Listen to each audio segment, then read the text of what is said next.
Get ready to hear the truth about America on a show that's not immune to the facts with your host, Dan Bongino. Folks, I'm going to show you a video of what real heroism looks like.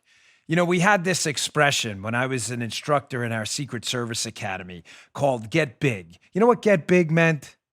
Get big means, and still means now, if you're, God forbid, ever in a scenario where someone's attacking you, God forbid someone shooting at you, the natural inclination is obviously to survive, right? Of course, should be.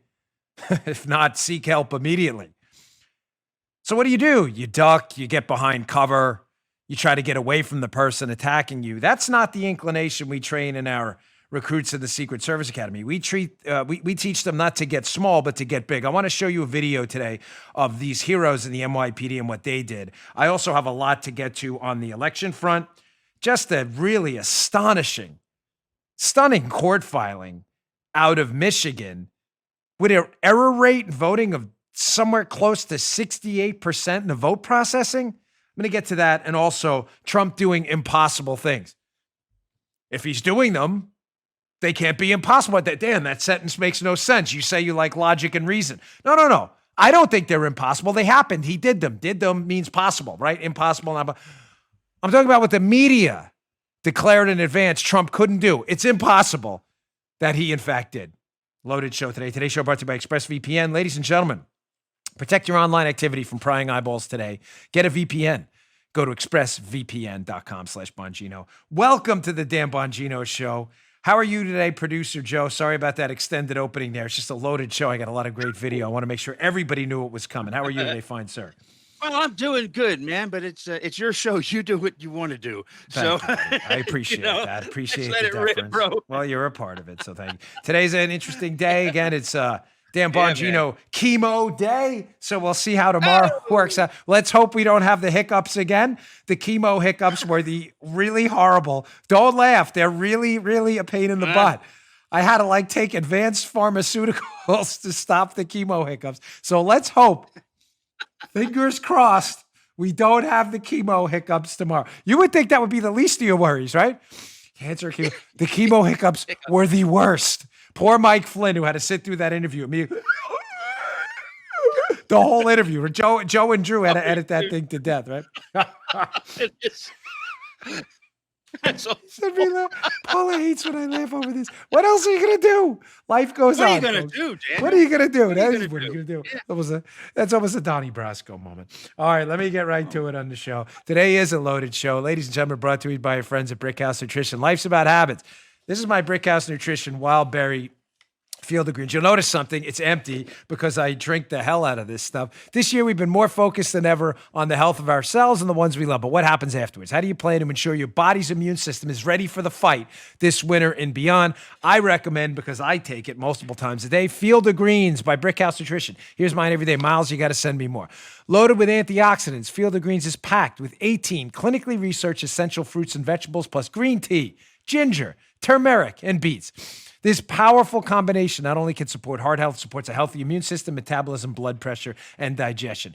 Complete with pre- and probiotics, Field of Greens not only good for you, it's good for the entire family. My kids, my wife take it. Notice on the back it says nutrition facts. Why does that matter? Because it doesn't say supplement facts. Why? Because this is real food. It doesn't have to say supplement facts. It's ground up healthy fruits and vegetables. How do you get it? I love it. Swear by it. Go to brickhousenutrition.com/Dan. Get 15% off your first order with promo code Dan at checkout. How do you get it again? You go to brickhousenutrition.com/Dan, brickhousenutrition.com/Dan. Use promo code Dan today, don't we? All right, Joe, let's go. All right, bro. All right, let's get right to this video. Ladies and gentlemen, this is what real heroism looks like. Not Hollywood heroism or fake heroism, or these academics and academia want you to believe that they're fealty and they're genuflecting before liberal ideology makes them heroes in the face of history. These are real heroes right there. Play a video. It's just quick. Joe had to do some fancy editing here because I don't want you to see the whole part of it. It's a family-friendly show. I'll describe it to you for your audio listeners. But here's 10 seconds of the NYPD. They get calls of shots fired at St. John's Church in Manhattan. They respond immediately. There is a couple hunkered down behind a telephone pole with a call box. I mean, the worst kind of cover possible. As this a man is firing at people, and the NYPD jumps right to the scene, and I want you to see what they do, and I want you to listen to the guy narrating this. Hat tip Stephen Wilson. This is his video, narrating in the background what's going on. Check this out. They got him. They got him.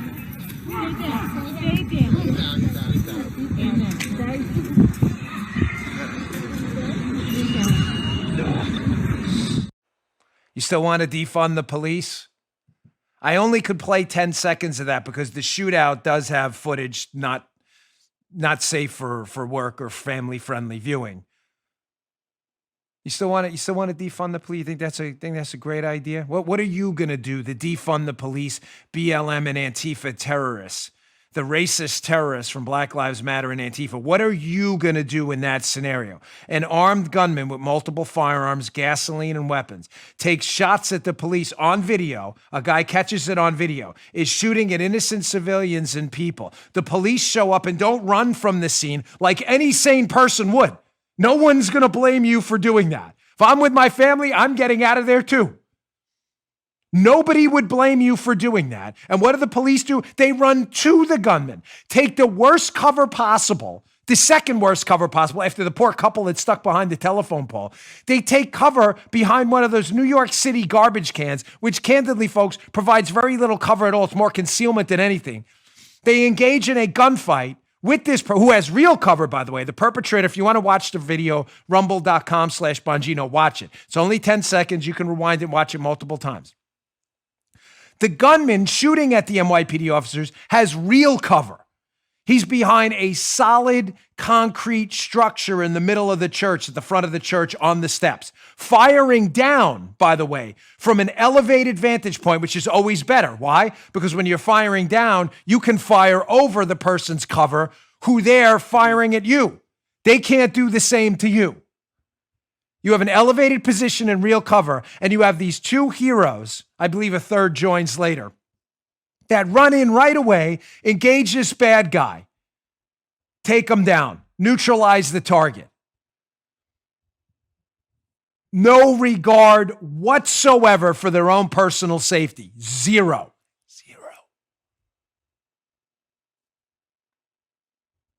They got big, folks. That's what getting big is. Getting big just isn't making your body big to take rounds for the president or protectee when you're a Secret Service agent. Getting big is running into the fight, taking it to that target right away. And I want you to notice what one of those officers does. Right away, the minute they detect that that target may be neutralized, what does he do? He doesn't run back to his car. He runs to the couple standing behind the telephone pole trying to save their own lives and gets them out of there right away. And then what does he do? He goes right back into the fight again.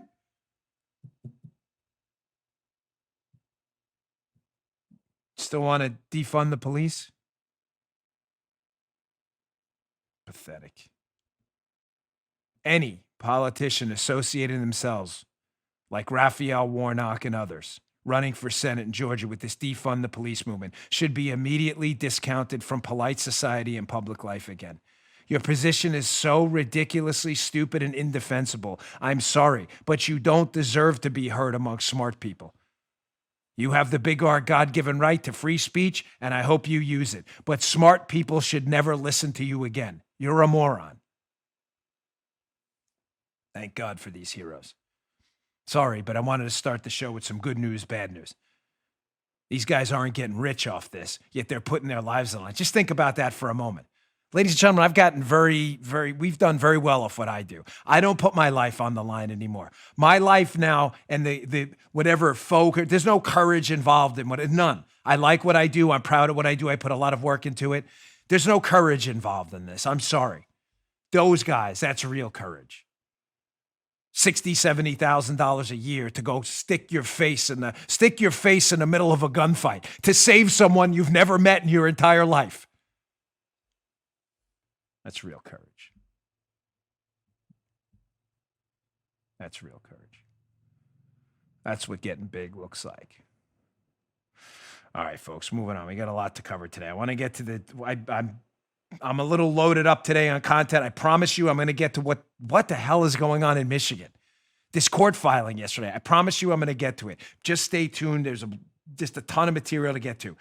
We didn't even get to the vaccine distribution yesterday. Ladies and gentlemen, I totally understand there are some people who have positive and negative feelings about vaccines. You're all sane adults. You can make your own decisions. But I want to talk about the facts. There now is a vaccine, multiple vaccines, as a result of President Trump's Operation Warp Speed. And I want to talk about this today, but the reason I waited, and I wanted to put it in context of a larger argument I wanted to make to you, and it took a while to do. And therefore, I didn't have a lot of time on yesterday's show. We do today. This segment's going to be called Trump Doing Impossible Things, which again, as I stated in the opening, because we do logic and reason here, seems to be a sentence devoid of any logic. How can you do something that's impossible? If it's impossible, it means it's not possible. It means it can't be done. And if Trump did it, that would mean it's not impossible. I'm not saying we thought it was impossible. I'm saying Trump has done a lot of things. Vaccine fits right in this segment that the media and lunatics in the scientific and academic community have declared impossible, or have used some reference to impossibility. Why has Trump been able to do this? First, that's another reason to disregard media and the experts. They're usually experts on nothing but their own self-aggrandizing behavior. But this is another reason, as if you needed one. I mean, this is kind of a stupid point at this point. To throw the media's opinions in the garbage can. They are typically the opinions of losers who couldn't get real degrees in college, so settled on journalism. I'll leave that there. We had enough of that yesterday in the intro where we discussed Mr. Potato Head at CNN. But why has Trump, not just once, we have what? Well, 1, 2, 3, 4. 4 examples here, and that was only because I was limited on time in pre-production for the show. 4 examples of Trump doing things everyone's told him are impossible. Why has Trump been able to do it while very few Republicans and Democrats in the past, sitting in the presidency or elsewhere, have been able to do these things? Put out a vaccine in a year, rebuild an economy on the outs. Get Middle East peace deals everybody declared were impossible. I'll show you the tape if you don't believe me. Why is Trump? This is a very important question. I want you all to put horse blinders on and consider right now. And Joe, as the audience ombudsman, if I don't explain this well, stop me short, because this is critical. And it's critical for a reason. It doesn't only explain the Trump phenomenon. It explains going forward, now that our chances have diminished severely, if Trump runs again, or if a candidate like Trump runs again, why they're the answer and not old established politicians. I want to explain this a couple ways. Again, why Trump's able to bypass impossible things and do them. Number one, Trump hasn't learned to fail. He has not been a part of a hierarchical political structure. Me having run for office, even though we didn't succeed, I saw this up close and personal. It's very ugly. When you run, typically what people do if they make it to the presidency is there's a hierarchy. They'll run first for state delegate, maybe state senate, graduate to Congress or the U.S. Senate or maybe governor, run for president once and lose, then run again and win. That's the typical, even for someone like Obama. He didn't do that all the way, but it was a senator first. That's kind of the standard trajectory. Reagan was a governor of California, ran for president, lost, ran again. You get the point. There's a hierarchy. Paying your dues. You know what? I'm glad you said that. Did not coordinate this at all. But it is the quote, paying your dues, as Armacost just said. That's not really paying, but it's really a circle. You get the point. I'll keep it friendly, of favors you give to each other to get ahead. So you run for state delegate. You need a guy's endorsement who's a state senator. He's kind of the local kingmaker. You pay your dues if you know what I mean. You had a state senator who you then owe a favor. He then has a crap bill that really sucks. You vote for it anyway because you owe him a favor. You then become the state senator when he leaves. You need the governor's endorsement. The governor needs support on a crap bill. You vote for it because the governor endorsed you and knew the state senator. The state senator now becomes a lobbyist whose position you took. He now lobbies you when you run for governor and says, remember the favor I did for you when you were state delegate? Now you owe me a favor. Now you run for president. There's a bunch of rich donors who run these big corporations. They need something. They have lobbyists. They lobby you. You get elected, maybe not the first time, but the second time they say, remember the money we gave you and we bundled for you? By the time you become president of the United States, you have given out so many favors, if you know what I mean, favors that you don't have a pure political thought of your own to save your own life. Thank you. Thank you. Arrow hand to Armacot. No, seriously, pay your dues. I didn't even think. You've paid your dues, and by the time your ledger is even, you've paid so many dues you cannot give an honest political opinion because you don't know who it'll offend and whose dues you owe. Trump did none of that. Zero. He ran entirely outside of the political infrastructure, entirely, did his own thing, didn't really give a damn about what donors and others said, and just did his own thing. That has enabled him to bypass political totem pole holders who think they're above him, who've told him, no, you can't do that, and here's why. You're going to offend this guy, that guy, this guy, that guy, this guy. Trump's like, double barrel middle finger, don't really care. Number two, so Trump hasn't learned to fail. And when I say fail, I mean he hasn't learned to play the favor game, which is a failure. When favors aren't to the people who elected you, then you're not doing favors. It's not a representative democracy. It's a bought-off democracy. He hasn't learned any of that. He hasn't learned that game.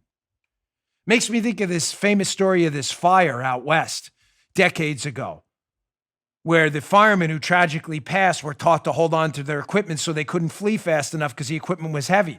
They had some of these new guys who were brought in who weren't trained that way, dumped their equipment and ran. They were the ones who survived. It's a really terrible story, but some of the lessons from it are real. It makes me think of a time when I was in my prior line of work. Sorry to keep bringing it up, but we do site advances in the Secret Service. And I remember doing this factory that it was a security nightmare. Power tools around, things that could have been used as projectiles. They were like, we can't possibly secure this factory. It was in Ohio. They're like, forget it. We're going to have to bring hundreds of agents in or cops. And I said, I've got a crazy idea. Because we can't secure the whole factory. Why don't we build a box within the factory and leave the rest of the floor out there? So we literally did that. We built a box within a box, almost a factory within the factory, using these car parts nobody could shoot through or anything like that, and would be explosive resistant. And that's where we held the event. And they used it later on in some training. I called it the box within a box approach. I was relatively new at the time. I hadn't learned yet as much the old way of doing things. Now let's get to the point. Let's go to video one. Hat Tip Media Research Center Newsbusters for this fantastic video of, again, media people who don't understand Trump hasn't learned to fail. He's an outsider. And they don't understand Trump thinks outside the box with his box inside a box approach. Here's the media telling Trump repeatedly how stupid it is to promise a vaccine by year's end. Joe, has the year ended yet? 2020? I'm just checking. Is it January, December? Not yet. Thank you, Ombudsman Joe, for that brilliant analysis. He even said it in his worst 1960s game show voice. Not yet, Dad. Thanks, Wink.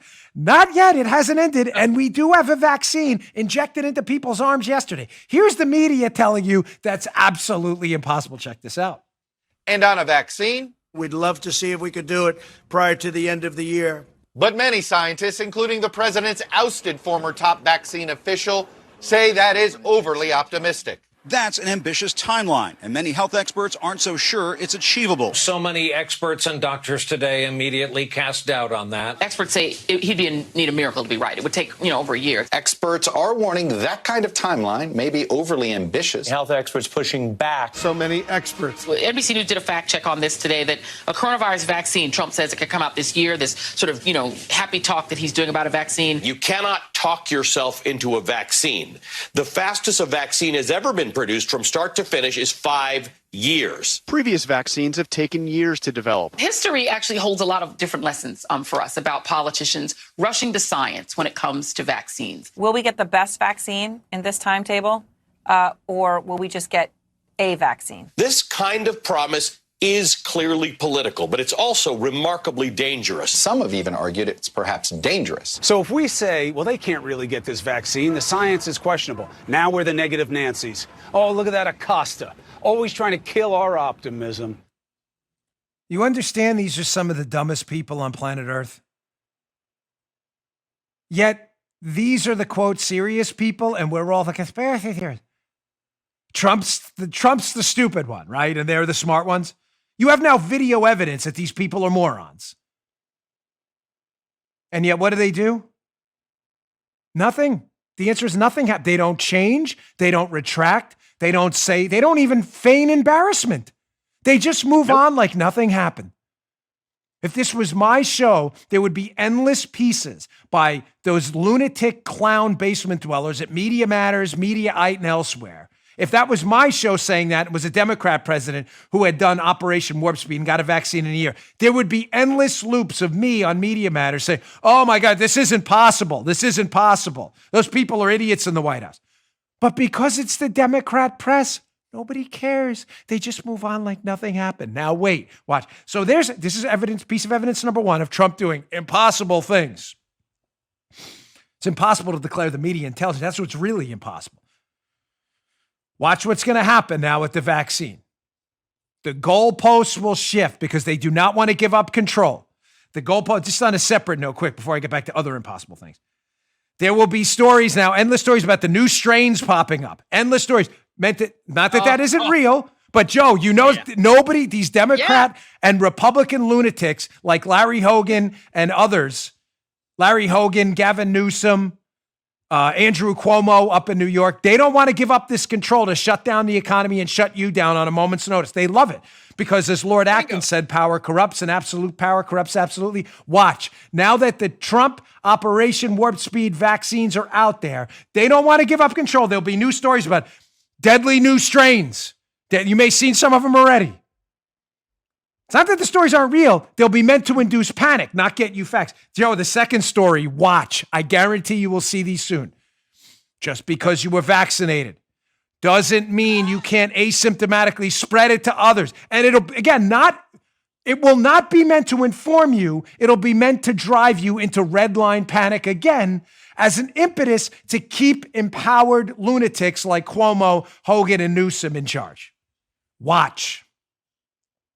They will also, hopefully, as I'll get to later in this Red State article, which is in the show notes if you want to read ahead, I may get to it tomorrow, they will rewrite history and credit Biden for the vaccine. That'll happen too. It's already happening right now. All right. Let me get to the second video and I'll go on to this block and I'm going to get to the second sponsor here. This is important too. Another thing Trump did. Trump secured multiple normalization peace deals between Israel and some Arab countries. We now have Morocco. We have a non-Arab country in Bhutan now, UAE. You've seen this. These are big peace deals. We were told by experts this is impossible, repeated multiple times by people like John Kerry, expert in foreign policy, John Kerry. You don't believe me? They said this was impossible, just like they say the vaccine is possible. Yet these are the serious people, folks, and we're all the idiots. Here's John Kerry on video saying these peace deals are impossible unless you take care of the Palestinian issue first. Check this out. There will be no separate peace between Israel and the Arab world. I want to make that very clear to all of you.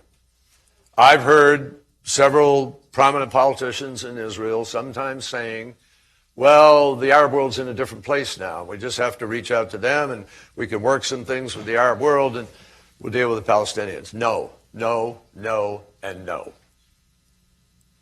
I can tell you that reaffirmed even in the last week as I have talked to leaders of the Arab community. There will be no advance and separate peace with the Arab world without the Palestinian process and Palestinian peace. Everybody needs to understand that. That is a hard reality. This is like a clown show. Again, not Bozo, Krusty. This is a Krusty the Clown show. This is it. And remember, ladies and gentlemen, these are the serious people. And Trump's the stupid one. We're all stupid. Trump and his supporters. These are the serious people.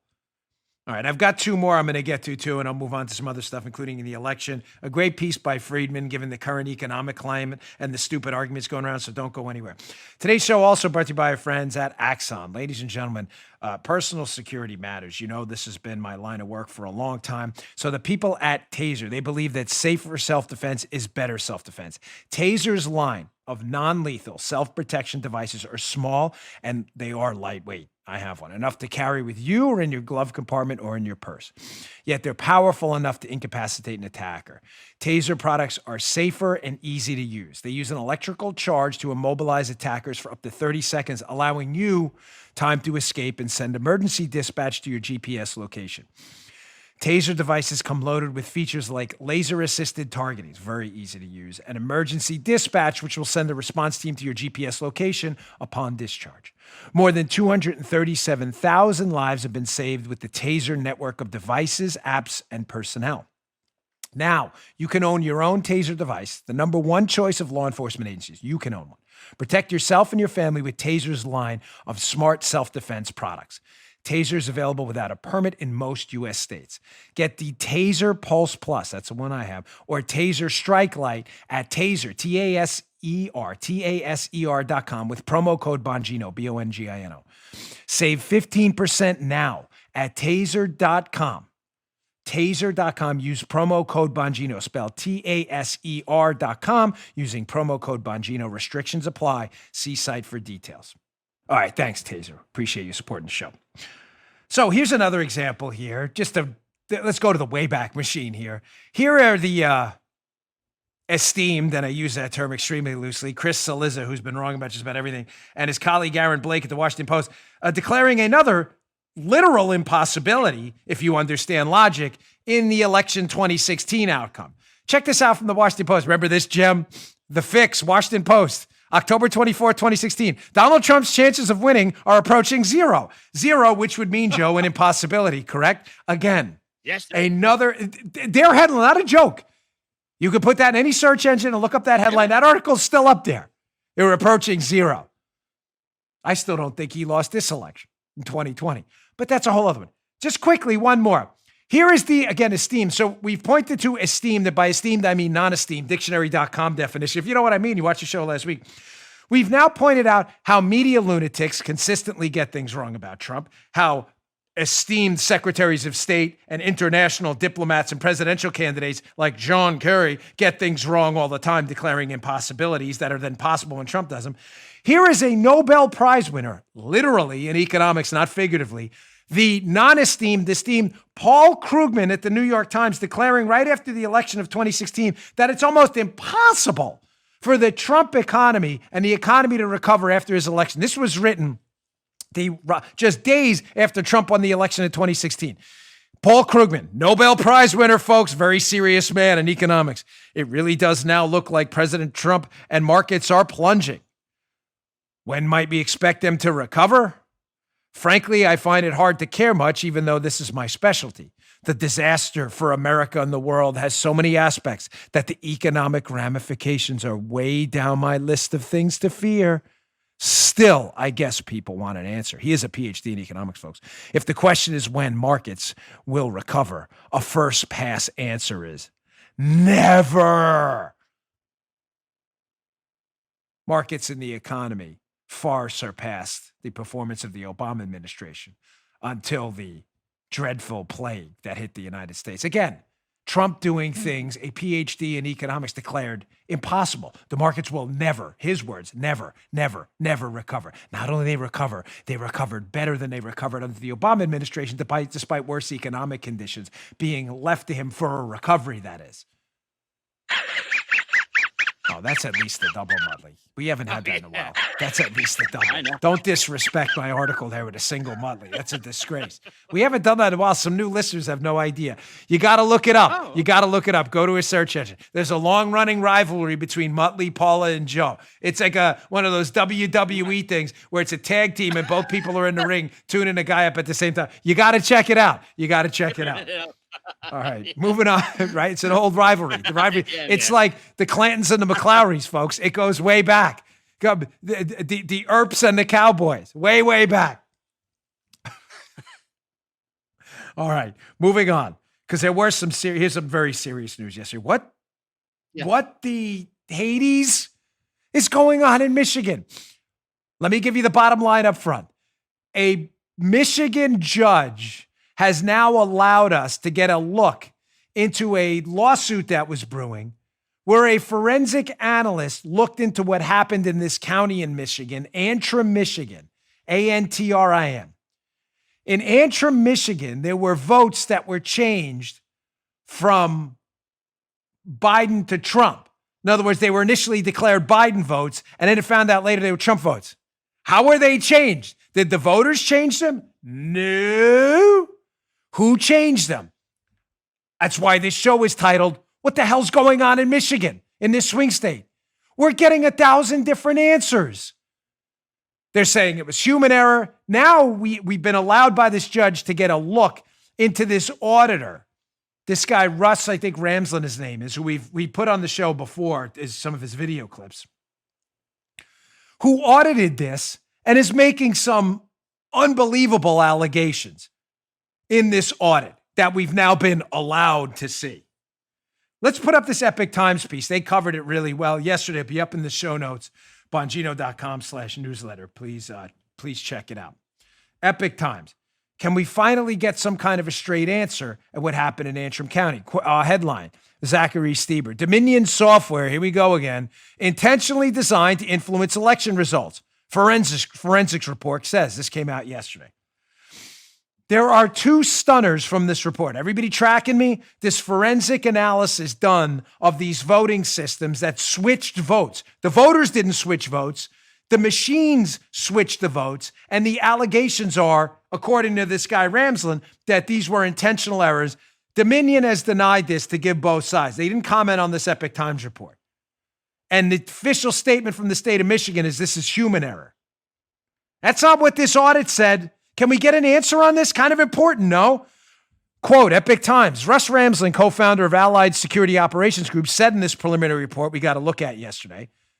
Ladies and gentlemen, I'll keep this up a second. Both of these stories can't be true. This guy's alleging intentional fraud, and Michigan saying it was human error. One of these stories is false. Quote from this report, the system intentionally generates an enormously high number of ballot errors. The electronic ballots are then transferred for adjudication. The intentional errors led to bulk adjudication of ballots with no oversight, no transparency, and no audit trail. What? This leads to voter or election fraud. Based on our study, we conclude that the Dominion voting system should not be used in Michigan.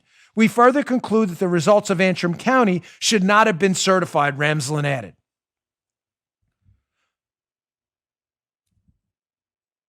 Folks, again, Dominion denies this. The state of Michigan denies this. They're saying it was human error. Ramsland, who's putting his reputation on the line, and we're quoting from him, is saying the opposite. Ladies and gentlemen, both of these stories cannot be true. Was the vote switching human error, or was it, to quote Ramsland, intentional error? By the way, take away from screenshot number 1, intentional errors with no audit trail? Meaning the machines, according to Ramsland, these are intentional screw-ups on they voted for one person and didn't vote for the other one, that they then switch, and then later on there's no way to audit it. These are very serious charges. Both of the stories can't be true. They can't. Is it human error, or is it an intentionally flawed system with malfeasance? We got to get an answer on this. Here's takeaway number 2. The error rate for this system, according to the allegations in this report from this Mr. Ramsland here. Quote, Epic Times.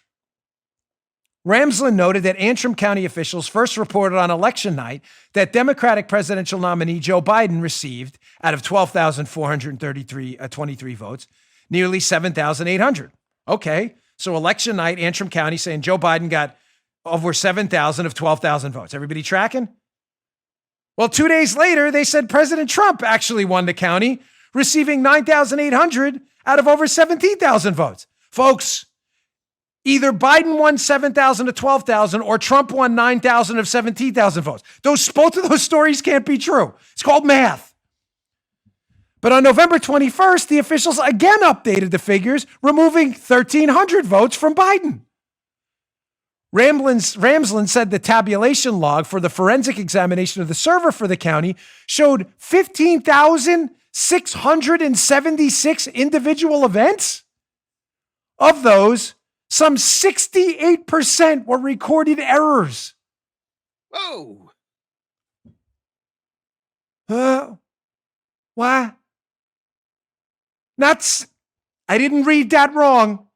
I don't have my Sharpie and pens and paper for liberals right now. I only have a pen, thanks to the dude who gave us this one. And the pen doesn't write bold enough for you to see it. You'll just get light flash off the paper. That's not 6.8%. This report is alleging 68%, like 6/8 decimal point. Can we get an answer on that? Is that accurate?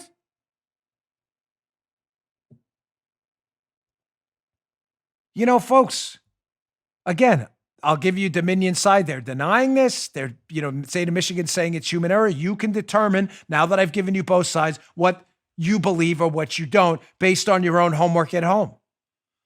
I'm simply suggesting to you, these are allegations in a court document. They're not just some willy-nilly made-up garbage. Is this true? Because we know on the record that prominent Democrats have already cited Dominion voting systems and have made claims about them that would make someone skeptical. Are we ignoring all this? And why? Why didn't you hear about this story last night?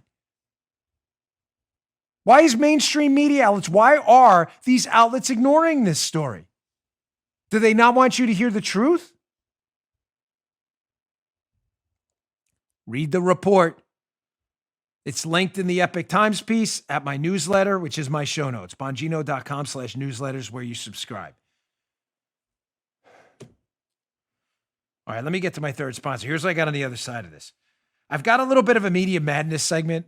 I know it's like a played out name, but I love it because they are. It's just total like Frankenstein like level of madness with these media idiots who can't shred their own credibility enough. And I've got a killer video by Friedman I want to discuss in light of something else. Of these Wall Street Journal articles. Paul, don't panic. I'm just going to talk about it. This is a long story with me and Paul in the Wall Street Journal and the National Review. She hates when I give her stuff to process and we never process it. But I am going to bring it up. You're not going to want to miss this segment. Today's show also brought to you by our friends at LifeLock. With a lot of online shopping going on during the holidays, some experts are saying that consumers may be at a high risk of identity theft, as well as falling victim to deals that are too good to be true, if you know what I mean, and very sophisticated phishing attacks. Experts recommend checking your credit score, not overspending, limiting new retail credit cards, and freezing your credit if needed, even after the holidays. It's critical to understand how cybercrime and identity theft are affecting our lives. It affected mine. I had my identity stolen. It was a disaster. Had to cancel cards. Took me about a year to clean up the mess. Don't let this happen to you. This holiday season, you could miss certain identity threats by just monitoring your credit and bank statements alone. Get LifeLock. I have it for me and my entire family, my kids too. They are the leader in identity theft protection. LifeLock helps detect a wide range of identity threats, like your social security number for sale on the dark web. If they detect your information is being used in their network, they'll send you an alert. I get texts on my phone. If you become a victim of identity theft, LifeLock can help you restore your identity easier than what you can do on your own. No one can prevent all identity theft or monitor all transactions at all businesses, but LifeLock can help you feel warm and protected this holiday season. Save up to 25% off your first year. It's a big savings. Just go to lifelock.com/Bongino. That's lifelock.com/Bongino for 25% off today. Thanks, LifeLock. It's worth your time. Go today, especially during this season. You don't want your identity stolen. It's a total disaster.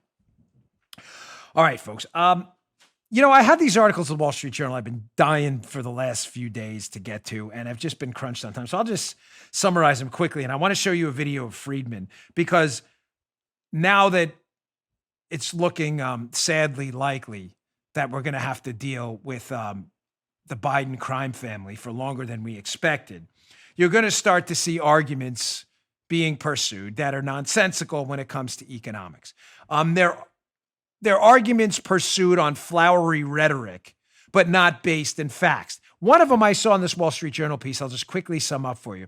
You're going to see the article about economic multipliers again. I'm not going to bore you to death with wonkery, but this is an important argument. Whenever you see the word about government multipliers for government spending, run for the hills fast, rapidly, as quickly as you can.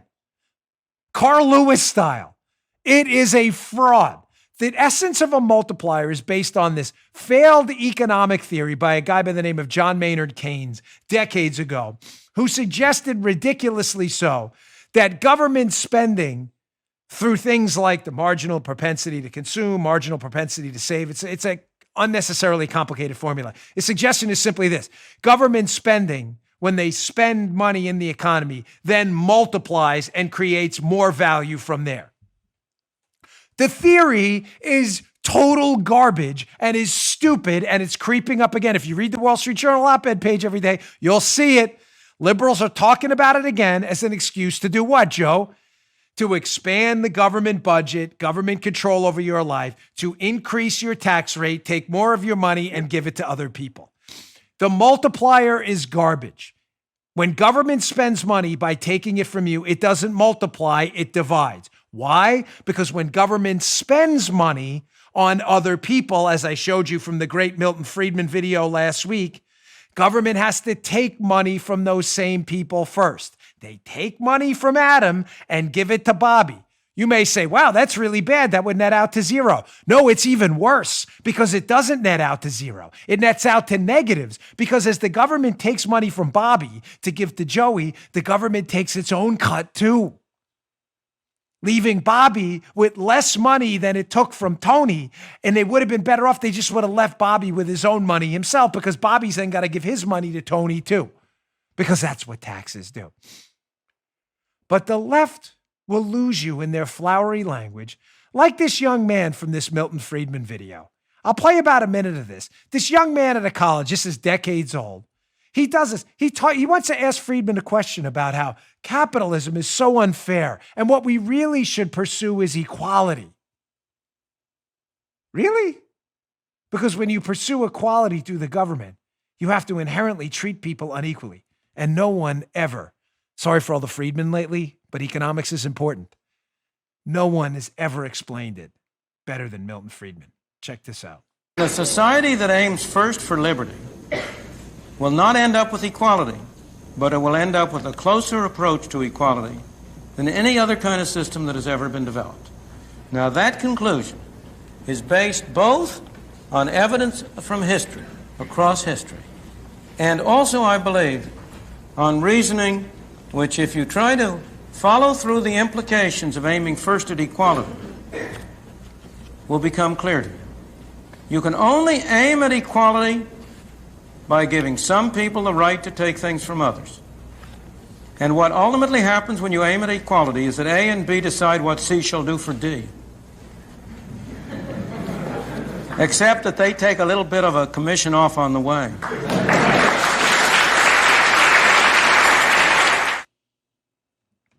God rest that man's soul. I'm not kidding. You changed my life. There's very few people that can literally change a person's life, where you're a different person afterwards. After I discovered Friedman, my life was never the same. You can't. You just can't see the world the same way again. He was a genius. He was a genius not only in his ability to think, but his ability to teach. That is very rare, ladies and gentlemen. Think about it. How many great athletes, truly great athletes, went on to become great managers? Extremely rare. Why? Because they were great athletes because they had great genetics, and typically those skills came easier to them than others, so they didn't have to teach themselves little tricks. It's typically the worst athletes that become the best coaches because they have to teach themselves a way to make themselves better because they don't have the genetics. It's very rare to be a great thinker like Friedman and a great teacher too. The ability to exercise a skill and then teach it to others. Friedman changed my whole life. I have never been able to think about the world the same way again. Think about that when your leftist friends talk about the multiplier and how government spending is going to make poor people richer and be better for the entire economy. That to pursue that type of equality using force and government means, because government has a monopoly on force, to pursue that type of equality with the dreaded air quotes, it requires you by nature to treat people unequally. Unequally because, as Friedman beautifully states, A and B decide what C is going to do for D. Stated even simpler. You have to take from me by treating me unfairly, by using force to confiscate what I worked for, by giving it to others who have not worked for it one bit. while taking a cut the whole time yourself. You're going to see these arguments, ladies and gentlemen, creep up again. The government does not create net worth. The government is a destroyer of value, a destroyer of worth. The government provides basic and should provide basic constitutional roles, our military, our court system, but there is nothing the government can do for you that will create value in your life outside of those basic mass consensus roles. Nothing. The government does nothing but destroy value. Nothing. Don't ever forget that. It only decides what A and B will do to C and C will do for D by treating people unequally. Freetochoose.net, by the way, is where you can see those just libraries of videos. I'll be playing more of those as time goes on. Because if Friedman does for you what he did for me, you'll never be the same person. You'll be better for it. You know what? Let me get to my last sponsor, and I want to get to this media madness because it's important how differently these people were treated and what's going on right now with the Jill Biden controversy. Oh my God, you didn't call her Dr. Jill Biden? I'll call people whatever I want. And I'm going to show you how the media is taking that same tack. Our final sponsor today, our friends at Patriot Mobile. Ladies and gentlemen, it's a season for giving. And Patriot Mobile is back with a brand new Christmas promotion just for you. Until December 19th, get a Samsung A11 for you and for someone close to you. That's 2 phones absolutely free, or bring your own phone and get a free month of service. With Patriot Mobile, you get the same nationwide coverage because they use the same towers as everyone else. Plus, they have the plans to fit any budget. Patriot Mobile is America's only Christian conservative wireless provider. They take a portion of your bill and help supply Bibles for kids.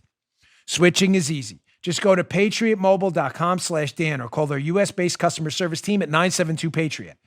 That's 972-PATRIOT. Veterans and first responders save even more, so go check them out. The same service, a lower price, and they celebrate Christmas too, which is a big plus. Get free activation and a special gift with the offer code Dan. Go to patriotmobile.com/Dan. That's patriotmobile.com/Dan or 972-PATRIOT. And thanks again, Patriot Mobile, for that nice donation to Folds of Honor. You guys are terrific, and ladies over there, we really appreciate it. All right, moving on.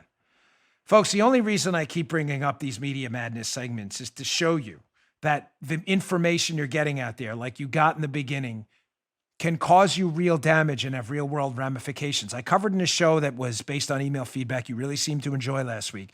I covered the show about how liberals live in this parallel knowledge universe. This parallel knowledge universe liberals live in where there's no knowledge, where they do, I'm not making fun. I do make fun of them a lot in the show. I get that, but not here. I'm being serious.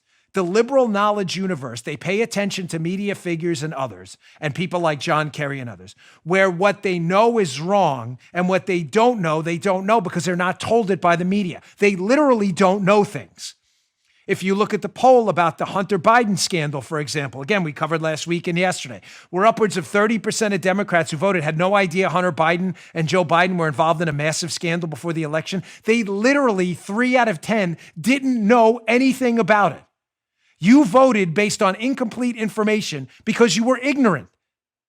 I'm not blaming you for it. I'm suggesting you're ignorant because you listen to the wrong people, which is ignorant. These people have been discredited, these media hacks, multiple times. The vaccine, the Palestinian issue, Spygate, the PP hoax, election 2016, Paul Krugman on economics. These people don't know anything. The Keynesian multiplier, they just make it up. And you continue to listen to them. Here's how little credibility these people have. I thought we believed all women. I thought that liberals said that. I said to you, no, we don't believe all women. We believe all evidence when it's credible. In no society anywhere should we believe anyone, woman, man, child, adult, senior, without appropriate vetted evidence. Nowhere. That is not justice. That's hackery.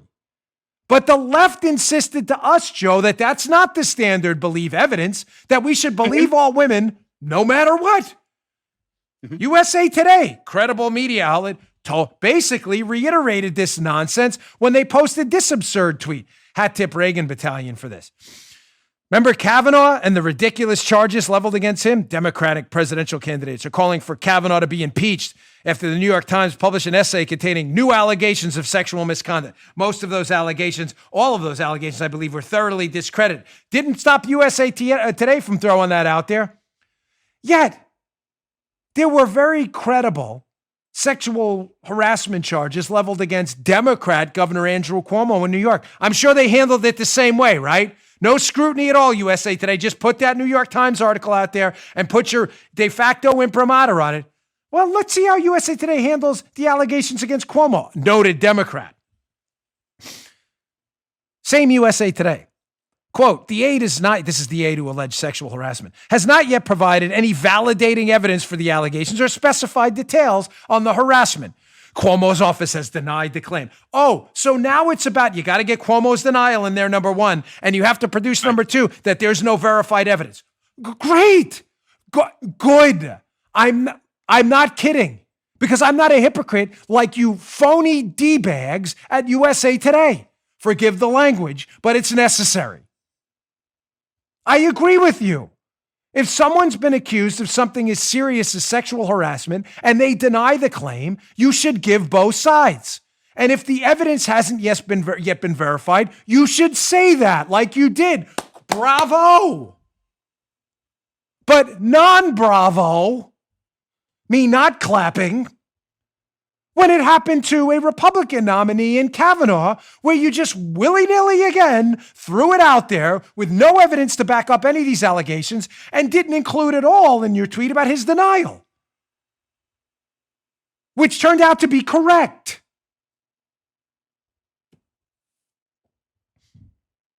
And you listen to these idiots and you wonder why you're wandering around the enchanted forest of stupidity as a liberal? Why you live on a parallel track of stupidity next to conservatives who have to defend their ideas every single day? So just to be clear, the new standard is sexual harassment against Democrats. Make sure you put in a denied the claim and demand evidence. Sexual harassment charges against anyone who's a non-Democrat.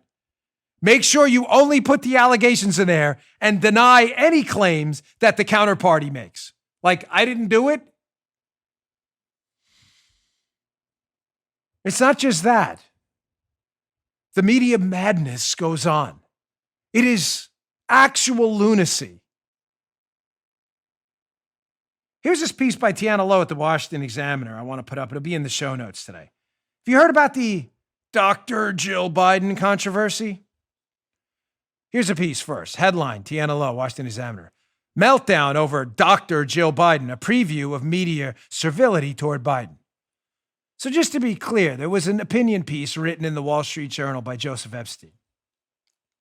In the opinion piece, Epstein suggests that Joe Biden's wife, Jill Biden, being referred to as doctor is a little bit ridiculous because she has an education degree. Not my take, his take. Not knocking people with education degrees. I'm simply suggesting that Epstein's opinion is fair enough that the term doctor maybe shouldn't be so widely used. I think one of the running jokes about doctor, actually in the Washington Post, I might add. Weird, isn't it? I think it's you can actually check this out in a search engine. It's basically, if you can't crack open my chest and prescribe me medicine, we're not going to use the title doctor. Okay, Washington Post. I didn't say Washington Post, so that's not my thing. So just to be clear, the leftist take now is if you have a PhD or an education doctorate, whatever it is, you should be referred to as doctor. Now, someone else we all know has a PhD, not a medical doctor. Joe, you may have met this guy. Gorka, right? Doesn't Sebastian Gorka have a PhD? He does, right, Gorka? I believe Sebastian? so, yes. Was that a Gorka voice? Was it Gorka, who's a friend of mine? Full disclosure. Yeah. I'm Sebastian Gorka. I love his voice. I'm Sebastian Gorka. The guy's got a great voice. Dr. Sebastian Gorka. I don't have a voice like that. I know some. He's a good friend of mine. Good man. He has a PhD too. So the liberal rules always come with the air quotes, are any PhD, if you don't dare refer to them as doctor, It is a grotesque, it's a grotesquity to make up a word. A grotesquity and a stain on humankind. Well, let's see how noted academic Samantha Bee, I'm just joking, she's a clown comedian, but the liberals love her. Let's watch this little mini clip of Samantha Bee absolutely melting down on her show when Gorka wanted to be referred to as Dr. Gorka. Check this out. Despite Gorka's insistence that everyone call him doctor, which is the universal mark of a real, non-fraudulent, intellectual smart person, it turns out Dr. Gorka has published as many papers in peer-reviewed academic journals as Dr. McStuffins. 0. Gorka, by the way, who has an IQ probably 40 to 50 points higher than Samantha Bee. Subject of withering criticism from this idiot, who, just to be clear, are principled. Everybody's laughing, too. The clapping seals in the audience members, who probably none of them actually have PhDs, thinks it's hilarious that Sebastian Gorka would prefer the use of an honorific. I'm not into those, but whatever. He's a friend of mine. I respect him for it. So weird now that they're changing the rules again. Just so we're clear again, media, not so funny people in the media, the people they adore and the liberals, when it was Gorka and it was Dr. Ben Carson, which I'm going to get to in a second, an actual medical doctor. Movies have been made about his medical expertise, Ben Carson, a genius in every sense of the word. When it was them, don't dare use the term doctor. But Dr. Jill Biden, who has an education degree, don't you dare not refer to her as Dr. Jill Biden. I'll refer to people however I choose. You don't like it? I'm really sorry. You're going to have to find a new show. I had a title once. It was Special Agent Daniel Bongino. That was my actual title. Saddam, as Paula remembers. One of these days, I'll tell you that story. It's a great story. Who the hell? I got to tell. No, I'm sorry. I sent a fax to my wife once. She was working in the city. And I had on the thing, S.A., Special Agent Dan Bongino. Her friend pulls the fax off and goes, who's this guy, Saddam? Saddam. It's not Saddam. Special Agent. Saddam. Like Saddam. They almost messed it up. I never once asked someone, sir, please call me agent. That was my time. Because I don't care. You want to do your thing, do your thing. But liberals are phonies. Look at this from the Washington Examiner piece, the Tiana Lowe piece. So in 2015, R Street Institute scholar R.J. Lenman tackled the question of who gets the coveted designation of doctor in the pages of the New York Times. This was back when world-renowned neurosurgeon Ben Carson was notably snubbed. So just to be clear, the left who wants to refer to everybody as doctor now, because we don't call Dr. Jill Biden doctor. Here's how they felt about an actual doctor, Ben Carson. Quote, this is the New York Times. Thus, head-to-head, we see that the Times blog refers to Dr. Jill Biden as doctor nearly half the time, 48%, while referring to Ben Carson as doctor just 8.9% of the time, Lehman wrote. She's called Mrs. Biden just 6.9% of the time, while he is called Mr. Carson 34% of the time. So just to be clear, Jill Biden, who's got a degree in education, is called doctor more often than Ben Carson, who was one of the prominent neurosurgeons in the history of humankind. Ladies and gentlemen, if your head is spinning right now, Reagan from The Exorcist style, and the pea soup's coming out next because you don't understand, don't try to pin logic on liberals. They don't have any. They don't have any rules about believe all women. It's all made up. They don't believe anything. They don't have any rules about when to call people doctor. They weaponize the language daily and change the rules to attack conservatives. That is the only reason they do any of this. These are spineless buffoons with not a shred of character, and don't ever forget it. I gotta, wait, before we do the dramatic turn, okay. It's getting more dramatic by the day. I wanted to be sure there was something on the second page. It was short enough because we're running out of time. If it was a long story, I would have had a pass. I'd be remiss if we didn't cover this story, though. New York Post, Bill Barr submitted his letter of resignation yesterday. I want to just give you a couple takeaways from this. Folks, I'm asking you to seriously open your minds for a minute on this one. It's tough for all of us. Me too. We all have our pre-existing view of what happened and what lens we should view it through. New York Post Attorney General Bill Barr resigned. Story will be in the show notes. You can read the details. As a member of my audience, you deserve from me and should demand from me, if you're going to be generous enough with your time, how I feel about these things. Folks, I'm withholding judgment on Barr. I know you just say, you're going to tell us if you... No, I'm withholding on judgment because I can't give a thoroughly informed opinion on Barr's positives and negatives and the contributions to the Trump administration until a couple of things happen and we don't know yet. This is I wouldn't bring it up if I was Trump. Why would you? I would just not talk about it. I'm not bringing it up to duck it. I'm bringing it up and I'm asking you also to withhold judgment on Barr's tenure until we see a couple things. Number one, first, the letter he wrote in resignation was very laudatory about President Trump.